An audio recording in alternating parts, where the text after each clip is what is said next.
Have you ever felt stuck in your growth journey, wondering how to build resilience in the face of challenges? Or maybe you're looking to shift your mindset and unlock your full potential.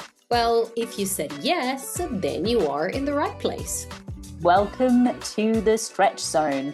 I'm Hannah. And I am Feds. And here we explore self-development, nurture resilience, and embrace the mindset shifts that help you grow beyond your limits. Hello and welcome back, Feds. It is week 2 of our season 3. How's your week been? Hi, Hannah. Good. Pretty good. We're still training Monkey. It's getting more and more interesting. I feel like I don't know anything about dogs, even though I've had dogs all my life, which is an interesting feeling, to be honest. But this is a new breed for you, isn't she? It is, yeah, because I've always had Yorkies, little teeny tiny ball of fur. So, and now tell everyone what you've gone for this time. A greyhound.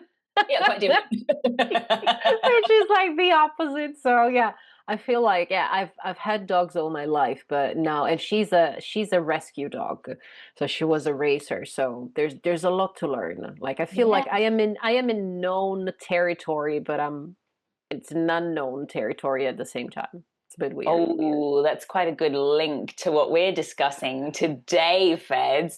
That's a beautiful link, and I feel like we need to go straight in with that slide straight in there. So we're talking about reverse culture shock, and I like that link. So we're gonna go with that. The idea that something should feel so familiar, so known, but yet feels so unknown. Feds and I have both gone through reverse culture shock, where we have both ended up at some point in our travels living back in our home, not only just our home country, but our hometown, not only just our hometown. Both of us were just talking about this before we got on live. Yeah. We've both moved in with our parents, with our husband and our dog in our 30s. Oh, like when you say it out loud, it actually makes me think like, what the heck am I doing? But yes, yeah. How did that happen? What happened? It might be slightly different, our stories, to those of you who are listening, but I wouldn't be surprised if there's a fair few out there, because obviously, you know what, we're incredibly lucky that we have our families that we are able to do that with, and not everyone has the luxury of being able to do that. And I do say it as a luxury. I still feel unbelievably grateful for that time, even though I would not want to repeat that time in my life. Love you, Mum and Dad, 2 pieces.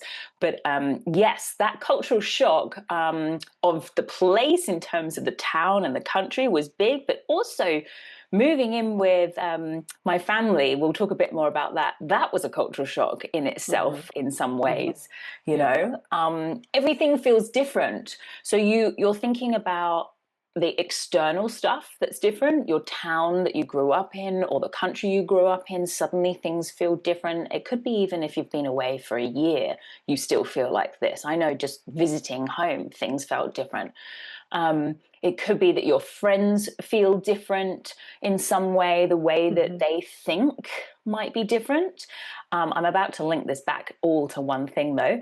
And maybe it's that, I don't know, you've gone home and suddenly everyone's drinking matcha, and that's a bit weird if you're English especially, because everyone likes tea, not matcha, or even coffee. Coffee now is a big thing in England, which seems quite wild. They still love their tea, but definitely coffee is suddenly a bigger thing since I've moved overseas and when I went back home a couple of years back to live for a year.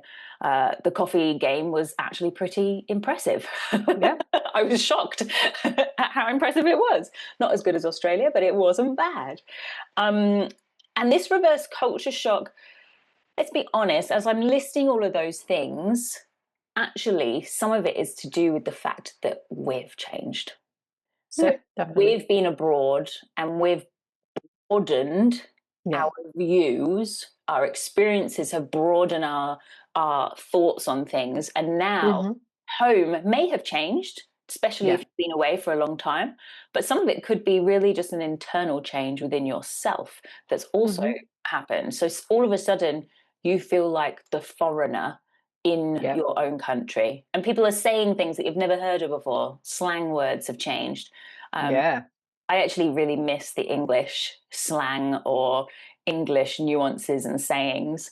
Luckily, TikTok and Instagram kind of keep me slightly in the loop, but I do miss some of the home words and vocabulary that I grew up with, for sure. And every now and then, something will pop out of my mouth Hmm. here in the US, and I think, oh, where did that come from? That was in a box that I haven't opened for a long In a time. while. Yeah. Yeah, Yeah, definitely. definitely. So I like to sort of look at it as um, this expansion of us, Hmm. but it doesn't take away from the fact that it can feel really quite confronting, Yeah. the experience of it. We may go into this relocation back home, and I'm using inverted commas here, because home suddenly doesn't necessarily feel like the home that you left. And Yeah. there's positives and negatives to that, and we'll dive a bit more into our experiences about that. But um, I'd love to know a little bit more depth behind what's going on for us psychologically at this Hmm. time, Feds. Hmm. Tell us a bit Hmm. more about it. One thing that made me smile while you were talking is that you were talking about language, right? And it's not, this is something that we're going to go a little bit more in depth in the future. Yeah. But a lot of people think that, oh, well, that she speaks English, she lives in America is exactly the same thing. Yeah, No, it's not. definitely not. It is not. So for people who are like, well, English is, again, I always go back to this thing, but when people say, well, I want to speak like a native, it doesn't mean anything because, as you just mentioned, it could be, you could have a completely different vocabulary to someone who, yes, speaks technically the same language as you, but you were not grown, you didn't grow up in the same place, um, and you have a completely different background, right? Yeah.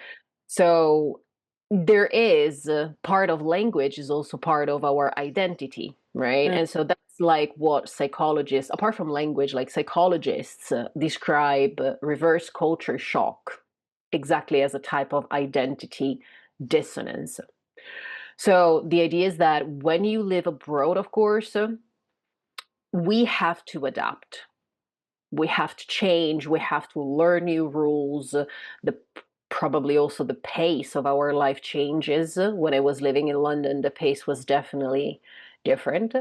Our relationships are different. So it's a, you can almost define it as a new cultural operating system, right? mm, So you learn how to approach different people from different cultures, and of course you change, something within yourself changes. um you learn how to become part of a reality that is different to what you've always experienced. And when we travel back home, especially, well, for a short period of time, we can experience a little bit of discomfort, but normally it's more the happy side of it, right? You're traveling home for Christmas, you're traveling home for a wedding, you're traveling home for a birthday. You just see the positives. When you stay for a little bit longer, that's when you start noticing that the system is not working for you anymore, right? yeah. So Yeah. we expect automatic ease, Mm-hmm. but it's not happening. Like, you start finding yourself in situations where you're like, well, has this always been like this? Why does this town look bigger, smaller, or potentially you were talking about change, right? And oftentimes it's actually the fact that the place itself hasn't changed at all. Mm-hmm. It is exactly the same thing as it was before, but you never really noticed um, a lot of details. Mm-hmm. So there are some phases that people experience when they move back home, and the first one that I mentioned not long ago is euphoria, right? So when you go home for a very short period of time, you tend to be extremely happy. You're like, oh my God, the cheese that I couldn't find anywhere abroad, or the tea, or, I remember coming back home and buying breakfast cookies because there's like, it's a whole thing here in Italy, right? Yeah. And I could never find those cookies in London. Okay. And it was amazing. But now that I'm leaving here, you start noticing a lot of other things. So the second step is normally frustration. And so you start asking yourself, why are people always complaining, still complaining about the same things? Why are things the same? Why are people doing things that I don't understand anymore, right? You notice things that you didn't notice before. Mm-hmm. Normally, after this phase, which is exactly where I'm in by now, right now, there is adjustment. So Just for the listeners, how long have you lived back in Italy? Because I think it can be useful to have a little relation to I things. moved, This yeah, is I just moved, Fed's experience, but just so people yeah. know, it's not within like a couple of weeks. So No, no, Fed's, no, no, no. I moved here. I moved back here almost 1 year ago. yeah.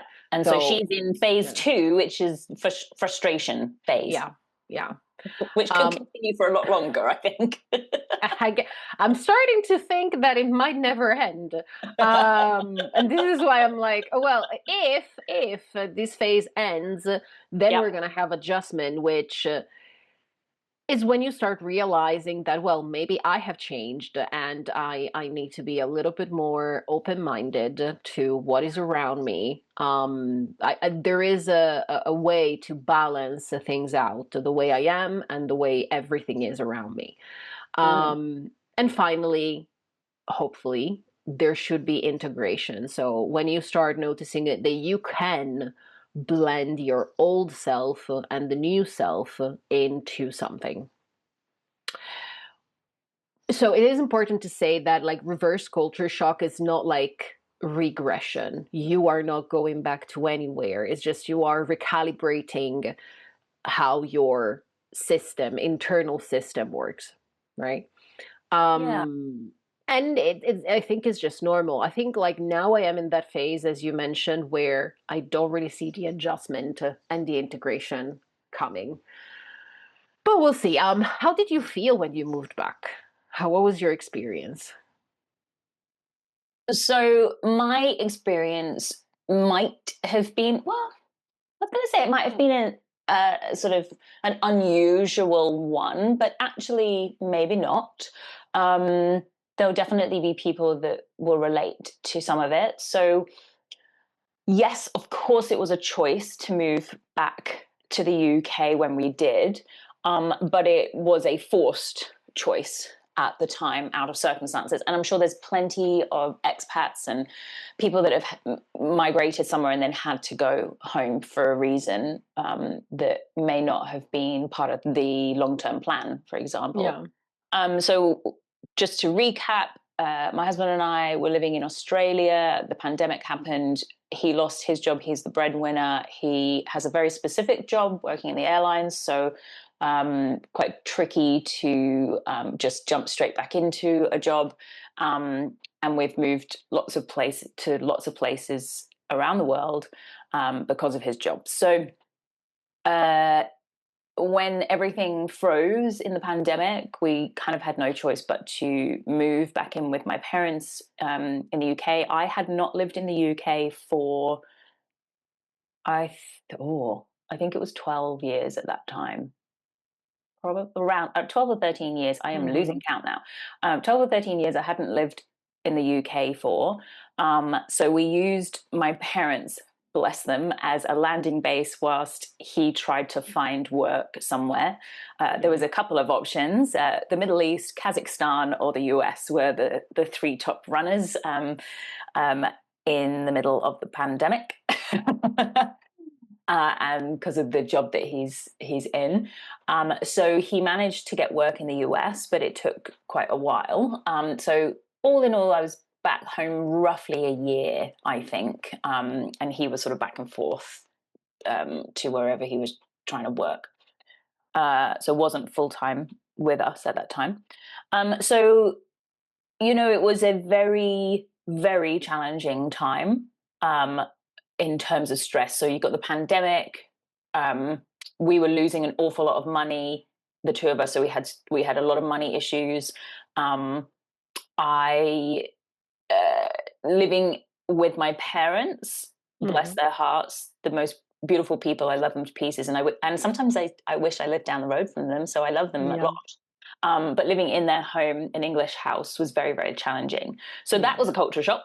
Coming from Australia, houses are a little bit bigger. They're not massive, but we lived in quite close to the city, so they weren't huge. The houses close to the city, but I lived in a three-bedroomed house. Or at least a 2 or 3 bedroom house the whole time I was in Australia, just the two of us.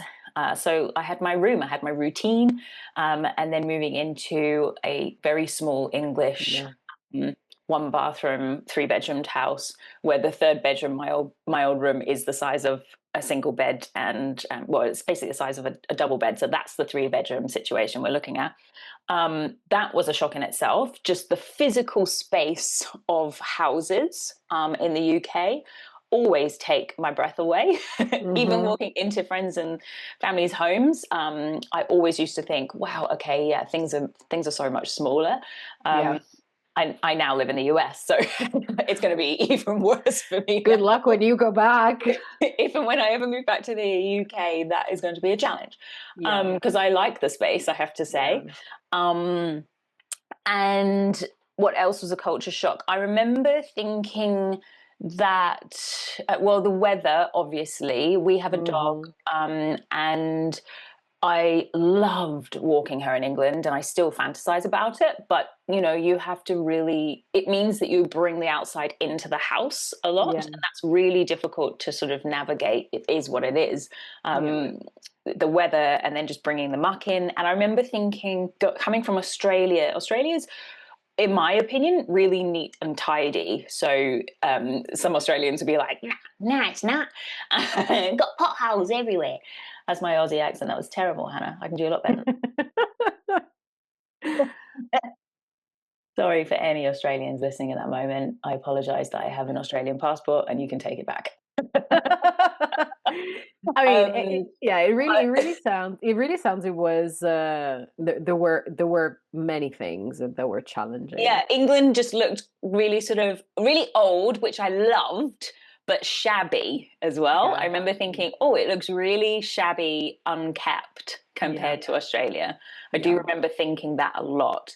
And then, Yeah. yeah, the mentality, that one's a really interesting one about how people have not changed, Mhm. and it's so obvious that you have changed. That was, Mhm. I'm going to say, that was probably, but that was there already every time I used to visit home. So the longer I was away, the more, every time I'd go back, I would notice that I have mentally changed more and more Yeah. and more. But that was definitely something that you have to get your head around when you Yeah. actually move home. Yeah. The mentality of people and how you Yeah. adapt to that again. Yeah.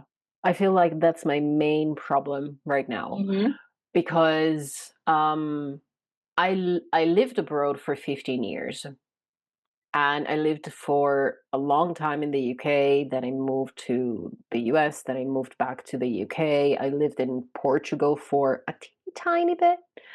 Um, but definitely the culture in the UK is what shaped my adult Mm. years. Because like I moved when I was 20, and Yeah. now I am, well, I came back when I was 21, and I came back when I was 37. Yeah. So we spoke a little bit about this, about cues, about how people drive in general. When I moved to the UK, it was a challenge. I had to learn to apologize.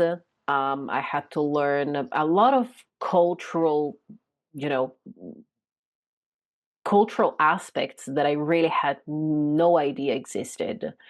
But I Yeah. think because I was so excited, I was so interested, I really wanted to learn.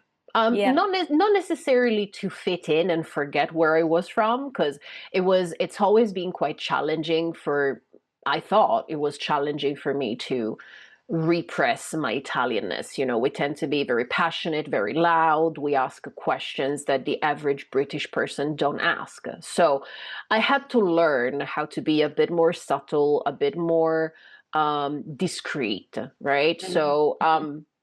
tone myself down a tiny bit, and bear in mind I am not a typical Italian, so I was already on the calm side of things when I came back. And I guess that's the main issue I am experiencing here. I i'm resisting the Mm. change. I am resisting the adjustment. I am It's really resisting interesting. and I noticed that straight away. Um, I know for sure that Italy is a beautiful country. Like, I'm not discussing the beauty of the country, right? It Yeah. is. It is a gorgeous place. There is a lot of art, a lot of nature. Food is amazing. The weather is definitely nicer. But my main issue comes with the people and the culture in general. And Yeah. I think to me that's why it feels like a regression, Hmm. because yes, the UK may have a lot of problems, right? Hmm. Like every country does. Yeah. But Yeah. overall, I kind of feel that there is some people say that it's fake, but I think that there is more politeness and more respect in general, right? Yeah. So anything, like from when I go to the supermarket, when I cross the road, when I talk to people, I really miss that level of politeness, of people saying please and thank you, of people just asking things differently in general. As we said, Italians can be very passionate, and so it's great if you are going on holiday and you stay, you know, on the seaside. You want to go to the traditional Italian restaurant with Mario, the cook, you know, coming and, you know, just making jokes and being loud. But when you live here and you have to deal with the bureaucracy, people who don't know what they're doing. No one seems to have an understanding of how a process work from the Yeah. beginning to the end. Um, Everyone seems to be a bit careless. No one cares a lot. When you ask questions, everyone is like, yeah, whatever. Yeah, maybe. When is this going to happen? I don't know. It's going to happen. What do you mean I don't know it's going to happen? Like, no. You need to tell me when, how, who is involved. Like, I've got so many examples of these little things that really, really bother me. And so this is why I'm getting to a stage where I'm like, do I even want to adjust? Yeah, and it's a question to ask. It's a really, really valid question to ask. How I'm listening intently, and I find it fascinating that, you know, in your early 20s, that first, I want to go and see the world, and I want to go and live in another country. You land in England, and you're just like this open book, kind of absorbing different things, and you're taking it on, and then later on, um, you know, you're doing the same in reverse. Yeah, However, it is going home. So it's a very yeah, different experience than, let's say, you're moving to another new country. yeah, It yeah, is a different experience when we have to acknowledge that, yeah, to moving on to another country. And here you are saying, you know, I am actually quite closed to it. And I'm even questioning whether I want to adapt or not. And yeah, that will be something to really, you know, work on and work out, yeah, and do your own coaching on. At some point you yeah, have to, you know, figure out, okay, how much time do I give to be thinking, yeah, this is the place for me. I know a couple of people. I had my best friend's sister lived in Malaysia and Asia for years. So Mm, before our time, she's 10 years older than us, and so she did everything we're talking about. She did like 10 years before us, and she lived. Actually, I met her. Her last week in Vietnam was my first week in Vietnam, and she just had her son. I think he was like 1 or 2 at the time, and I remember going for lunch with them in that first week. Anyway, they then moved to Malaysia and lived there for a long time. And they were constantly umming and ahhing about moving back to the UK. And they did it for, I think, 6 months. And then were like, no, yeah. hate No. it, went back to Yeah. Malaysia. But they are Yeah. now in the UK. So they did finally do it again. But Yeah. initially, they just were like, oh, God, no, we've made a mistake. Yeah. Yeah. I mean, don't get me wrong. I think if there are any Italians listening, like each person has a very different Yeah, experience, right? absolutely. So I It's just your talked experience. exactly. I talked with some Italians and they were like, "Oh no, people in the UK is so cold. Yeah, No yeah, one yeah. asks you." So that's what I was expecting what most people think about English people. But I relate to what you were saying, but I'm an English person. Well, okay, so I think people think about the UK in the wrong way. The UK is not London. No, and you definitely didn't live in London your last few years. No. So London, yes, of course. I lived in London when I was young and dumb, and it Had a was good very time. easy. Yeah, exactly. It was very easy to meet people. So, but yes, Londoners are definitely not a great example of a welcoming group of people, right? Having said that, I spent the last 4 years in the UK in the north, which is the opposite. For an Italian, it would be like the north and the south. It's Yeah, completely different. Like in completely the different. north, yeah, I used to walk into shops and having half an hour Yeah, conversation with the sales assistant because they wanted to know everything about me. yeah, It was just like people are so much more friendly in yeah, general. definitely. And I got to the point where I was just, saying good morning, good afternoon to random people on the street, just, just politeness in general. And when I first moved here, and I was doing exactly the same things that I used to do in the UK, like good morning, good afternoon to a random stranger, one Yeah. person actually stopped me and they were like, "Do I know you?" And I was like, "Are you joking? Are you joking?" Like Very funny. I literally. thought in Italy, especially where you're from, I thought that would actually be a normal thing. No. Or like, going to the supermarket and if there are two trolleys and Yeah, yeah, you yeah. let someone go, Yeah. I would say, thank you or please. And I Yes. used to do that and people used to look at me like, "What are you thanking me for? You're a weirdo." And so now I'm like, I feel like in that sense I am regressing. I am not doing all those lovely things that I loved just to adapt, right? Yeah. So Yeah. I think what I want to work on is really a hybrid identity. So I definitely want to keep my favorite habits that I nurtured while I was abroad. The thank yous, the Yeah. please, the smiling. This is a part of Italy that is very grumpy. Everyone here is very, very grumpy. It's I like didn't think it was money, possible. money. Yeah, no, no, it is. It's like money, money, money, money, business, business, business. Like if yeah, it's just the whole area is like this. So Okay.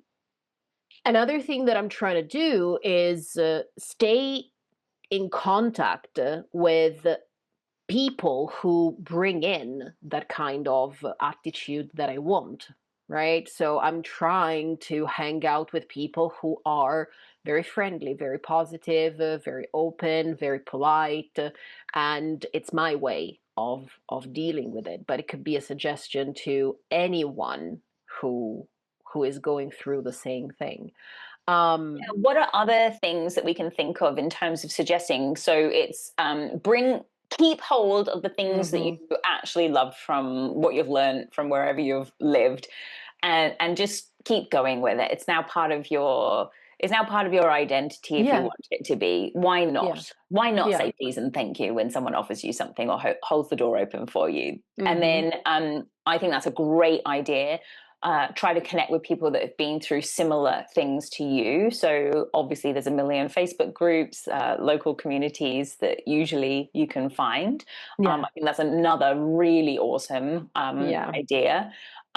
Something that I loved and something that I've sort of mentioned before, and it's helpful because my husband's not from England, is actually like being a tourist in your own country. So I Hmm. always loved, especially when we lived there, we could do a lot more of it to go and travel around and Yeah. actually see it like you're a tourist. And I think Yeah. that can bring a lot more joy again. Um, we certainly popped into London loads and saw things that I haven't seen for years or if ever. Like we did the what do we do? We the last time when we were living there, we did a couple of things in London that I haven't done for ages, like the Tower of London, the Tower Bridge. I've never done that before, which was really Oh, um different parts of London that I'd never been to was really awesome. yeah. We went down to Portsmouth, which is always gorgeous, and we loved doing that. I didn't manage to go up to the north of England when I was living there, and I should have, Mm. but we've done it a few times. What about you? Have you, because you went recently on a little bit of a trip, did that help at all, do you feel? Yeah, I mean, I'm trying to stay away from comparing the Mm-hmm. UK to, but even to America or to America to Italy, for example, you know. I keep on talking about the UK, but I also lived in the States, and it definitely plays a part. I'm really trying hard not to compare. That's Yeah. probably the hardest part. Like, it's easy to romanticize where Yes. I was. Yeah. Um, but I also sometimes I need to remind myself that there were some negative sides. So I just need to keep on reminding myself both places gave me something. Yeah. And when I was, well, going back to your question, yes, I'm trying to go to Milan more often. I went to Tuscany. We went on Yeah. a couple of city breaks, and they were very nice. And to be fair, traveling around my own country makes me feel that maybe it's not the whole country. Maybe it's just the where I am now is just not made for me. But I Yeah. mean, Italy is like London. I was done with London, but then I Yeah. moved back and I moved to Leeds, and it was great. It Yeah. was exactly what I needed. Much smaller, much greener, friendly people. So maybe it's just that this area is not for me anymore, and I can move Yeah. somewhere else, still in the Yeah. same country. Yeah, and just exploring those thoughts that it's not. I think the thing I really want to be clear here about anyone that's listening and they're going through similar things is really don't beat yourself up. If you're in that Yeah. situation, similar to what Feds is talking about, thinking, oh my goodness, I'm actually not sure I want to completely adapt myself and I'm You kind don't of have to. fighting against it, then maybe it's finding that middle ground, maybe moving home Mm-hmm. like you isn't the Yeah. right thing, and maybe Yeah. over the next year you have to seriously contemplate looking into another part of Italy, but Yeah, still exactly. being able to have the reasons why you moved home so it's not too Yeah. far from your family, and trying to Yeah. incorporate those things is really important. So everybody, yeah, that's listening and is just frailing around at that moment, flailing Yeah. around thinking, what have I done? Just take a step back, try to bring some routine back into your life, Yeah.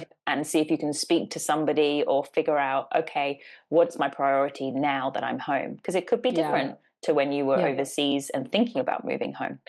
I think a very important, the last thing that I can think about is keep on thinking about moving forward, right? Yeah. Just because I'm here, I'm still working on my business.